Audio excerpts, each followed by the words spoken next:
Paul, it hasn't rained for 2 weeks, and hallelujah! It finally rained last night and all day yesterday. That's $1 million rain for the state of Kentucky. Oh my goodness. We're so thankful for the rain. Rain is a wonderful thing.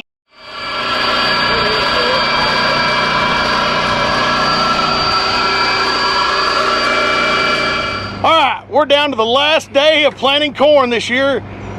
This is the last field, isn't it, Paul? Last field. Paul's been our planter. He's planted all the corn this year. I think he's done an exceptional job. What do you think, Paul?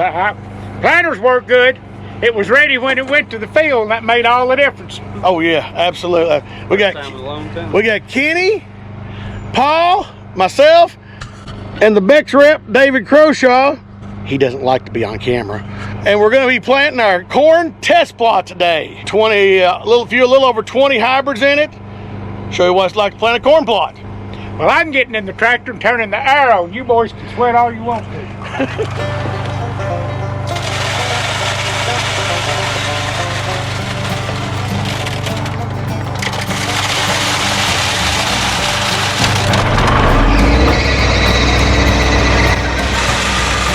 Right there behind Paul's seat. You just stick it to it. Wave your pretty flag, Kenny.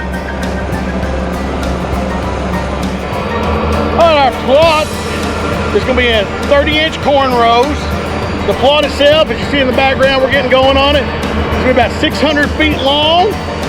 Each hybrid will have 4 rows. We got 12-row planter we're doing it with, so we're doing 3 hybrids at a time. That's the way it's going to roll. Let's hope for a really good plot this year.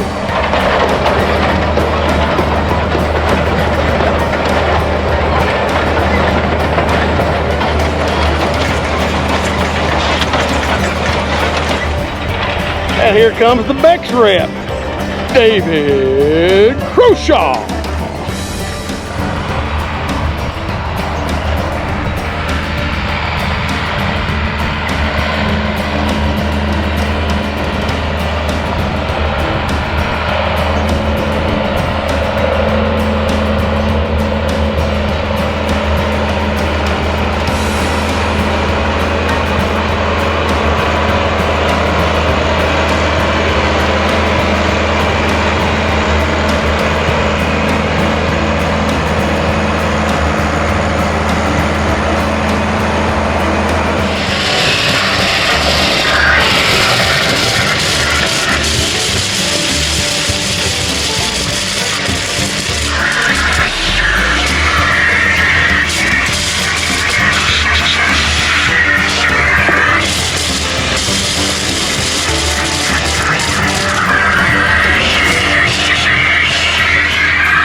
All right, Paul and I are back at the corn test plot field, and we've been looking it over. What do you see, Paul?